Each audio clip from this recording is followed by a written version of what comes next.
So what was the Temple of Solomon? If we look at it today, what we have left of it is some parts of the enclosure wall of the mount. We've got the so-called West Wall, and this wall was purportedly built by Herod. This wall's going all around it. But you can look at this footage here. People didn't build like that in those days. So what we have left of the wall nowadays is not so big. But originally it was 1,860 feet long. So what we've got left of it is the Western Wall and a bit of the Southern Wall. And the Western Wall is now known as the Wailing Wall. You might know about Jewish people sticking prayers into the cracks in it.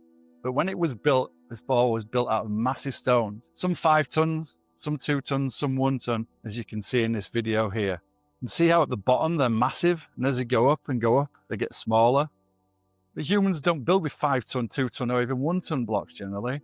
Maybe in the Victorian era, they built on a bigger scale with the industrial might they had, but they didn't build anything like that, because people build with manageable stone. But here we've got the West Wall with giant stones, and the South Wall similarly built out the same. I'm sure the North and East walls would have been the same back in the day. Now the Wailing Wall is seen as holy and spiritual, but what happens if, yes, it's an energetic site, the Sacred Mount, very powerful and possibly a spiritual site, but what happens if all this was built by the ancient technological super civilization I spoke of earlier? One that was destroyed a very, very long time ago.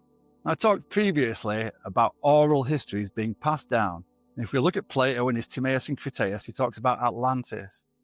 Now that's not the name of a place. That's just what the Greeks called it. But Plato got his information from Solon. And Solon got his information from a priest at Sais. And they said to him, you Greeks know nothing. Your country was much more powerful and more advanced than it is now. There have been multiple great civilizations and great cataclysms. And they gave a date to Solon from today of roughly 12,850 years ago. And as we've seen, you can pass history down for very, very long periods of time. And in fact, that's only 1/3 of what the Aborigines did with the story of a volcano. So what the priests at Sais said there'd been a catastrophe and it destroyed the civilization. It was seagoing and world spanning that they called Atlantis. So what we can see here in Plato's story is that problems happen to the civilization and then we do something about it. Now, very tellingly, this date ties in exactly with a thing called the beginning of the Younger Dryas event. So up to about 13,000 or so years ago, we were coming out of an ice age, which we'd been in for a very, very long time. Everything's starting to warm up and the planet's getting better, the climate's getting better. But what science has not been able to explain is all of a sudden there were mega floods, tsunamis and earthquakes, and everything refroze suddenly again. The Earth was essentially cast into a nuclear winter for 1,300 years. Some parts fared better than others. But at one point, 1/3 of the Earth's vegetation was on fire all at once. 1,300 years after the cataclysm, everything suddenly warmed up and the sea levels rose about 400 feet. So what happened? Now, a cometary research group has found evidence all around the world of cometary impacts, and that's probably what destroyed Atlantis. That's what destroyed all the civilizations around the world. The people from then built in a large mega scale, and you can still see evidences of this all around the world. And if we look at the Wailing Wall, we can start to see the evidence of the advanced technology right there. So maybe the area of the mount is an energetic spiritual site, but also it might have been thought to be holy because the people who built it were seen as the gods of old, because they had tech. They might wonder, okay, 5 ton blocks, 1 ton blocks, 2 ton blocks, built up to 60 feet high. Maybe you could put your mind to it and some might to it and put your backs into it and get it done. Yes, you could. You'd put in a bit of effort.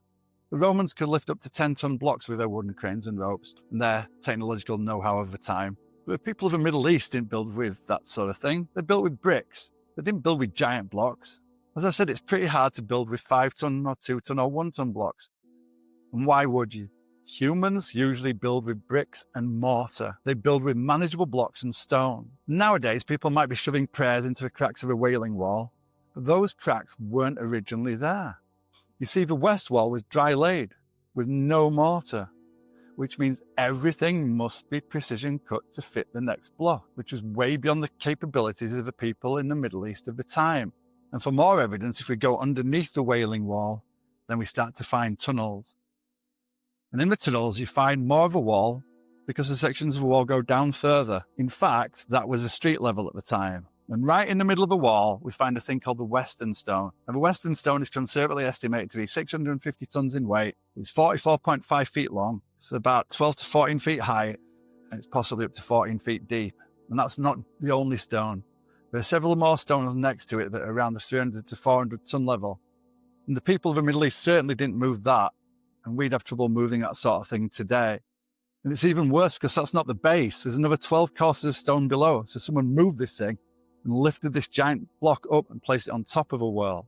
So what were they doing? How did they do that? It can't possibly have been the good folk of Jerusalem. Find the answers on Misteria.